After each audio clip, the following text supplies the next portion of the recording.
Meus queridos, a graça e a paz, sejam muito bem-vindos ao canal da Igreja Presbiteriana de Açailândia.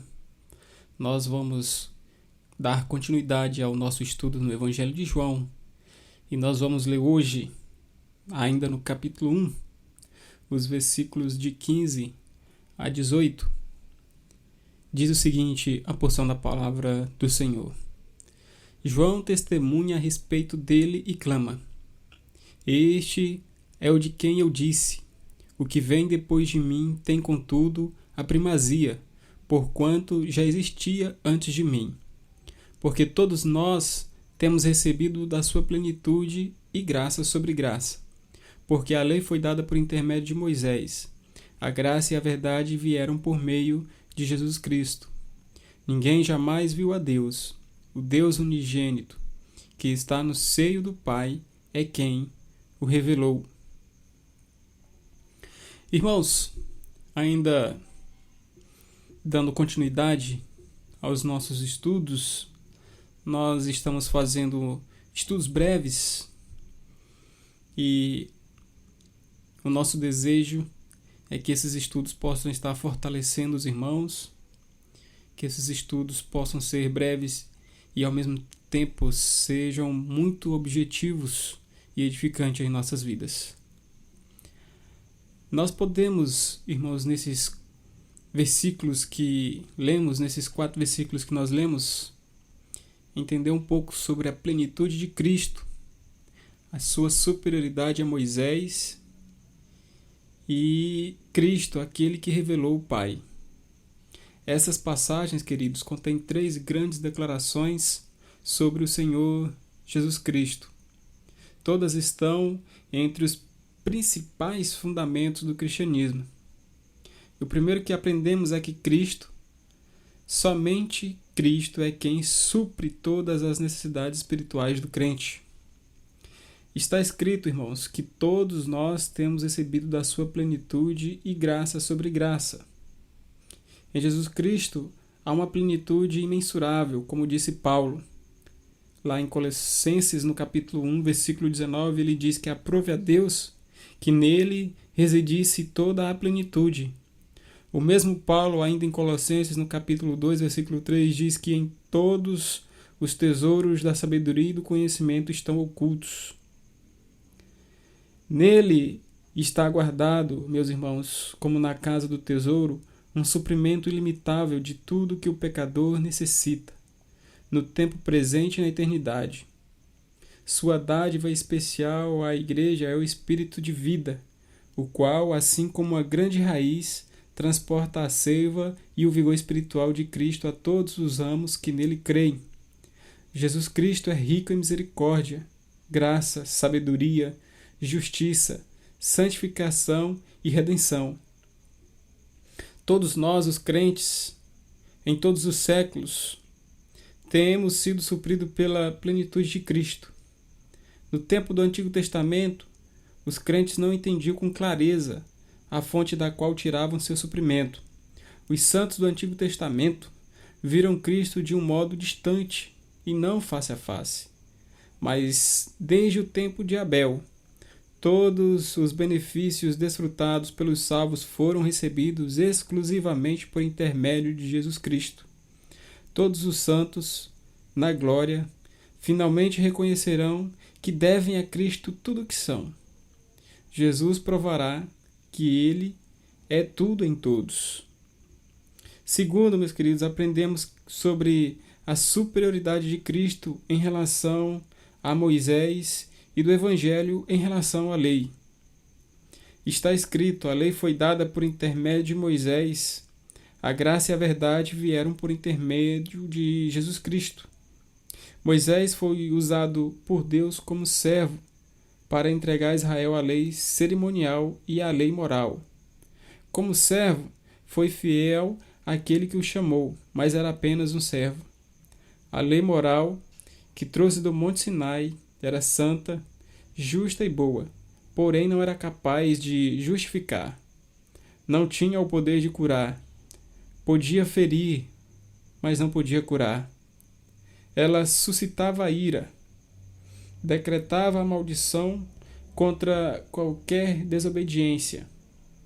A lei cerimonial imposta por Moisés ao povo, segundo a ordenança divina, tinha profundo significado e estava repleta de instruções simbólicas. Suas ordenanças e cerimônias tornaram-na um excelente mestre para conduzir os homens a Cristo. Mas ele servia apenas de mestre. No tocante à consciência, não podia aperfeiçoar aquele que a cumprisse. Colocava sobre os corações dos homens um jugo doloroso e insuportável. Era um ministério de morte e condenação. A luz que os homens obtiveram de Moisés e da lei não é mais intensa do que a luz de uma estrela comparada à luz do sol ao meio-dia. Cristo, porém, veio ao mundo como filho, tendo inteiramente em suas mãos as chaves do tesouro de Deus, que deram acesso à graça e à verdade.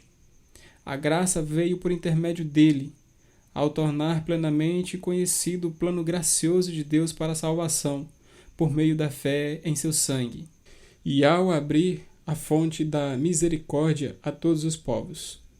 A verdade veio por seu intermédio, ao cumprir em sua própria pessoa os símbolos do Antigo Testamento e revelar-se como o verdadeiro sacrifício, o verdadeiro propiciatório e o verdadeiro sacerdote.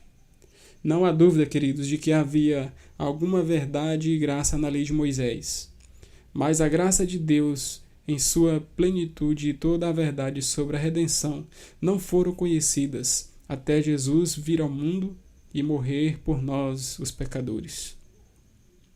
Terceiro, aprendemos que somente Cristo revelou Deus, o Pai, aos homens. Lemos que ninguém jamais viu a Deus. O Deus unigênito que está no seio do Pai é quem o revelou. Os olhos de qualquer mortal jamais contemplaram o Pai. Nenhum homem suportaria contemplá-lo. Mesmo a Moisés foi dito: não me poderás ver face a face, porquanto homem nenhum verá a minha face e viverá. Lá em Êxodo 33, capítulo 20, nós lemos esse relato.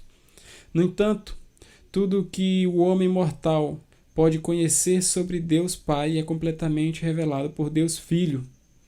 Aquele que desde a eternidade estava no seio do Pai, agradou-se em tomar sobre si a nossa natureza, e estando na forma de homem, revelou-nos tudo o que nossa mente podia compreender sobre a perfeição do Pai.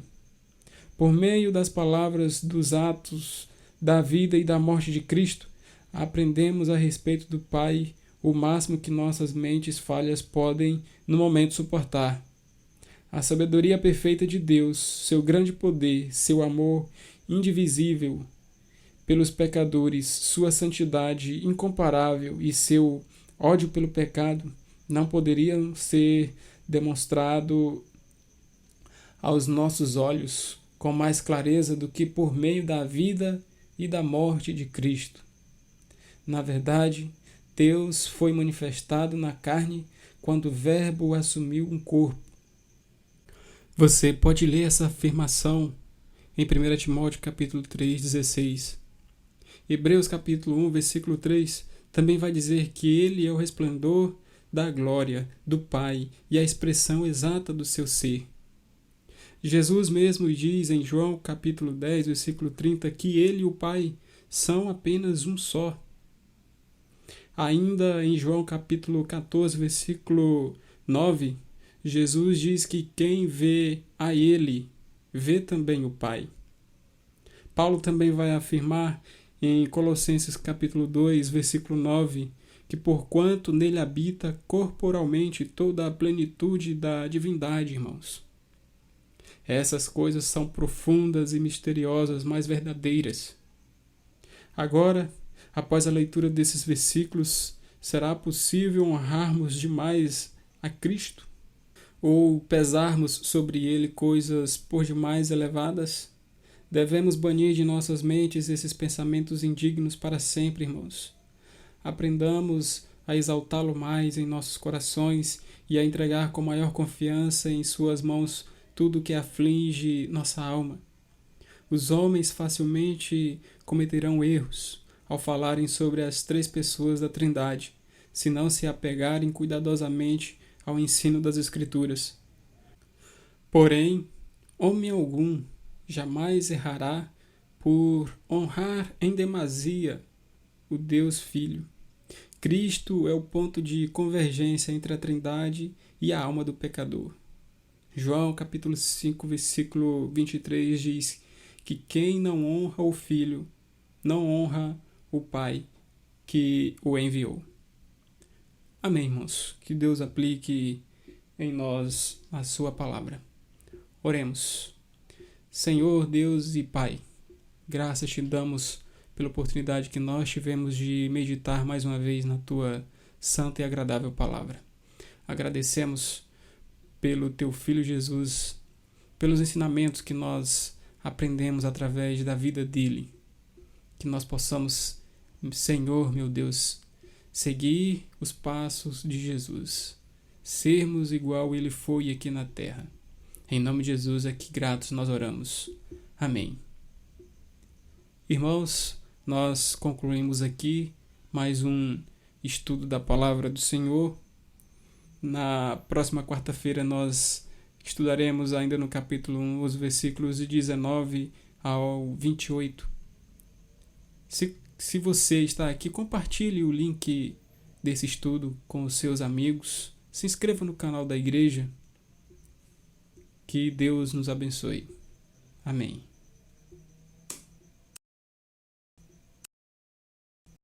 Irmãos, obrigado por assistir mais um episódio e não se esqueçam de se inscrever no canal, assistir os vídeos, deixe o seu like e principalmente compartilhe a palavra.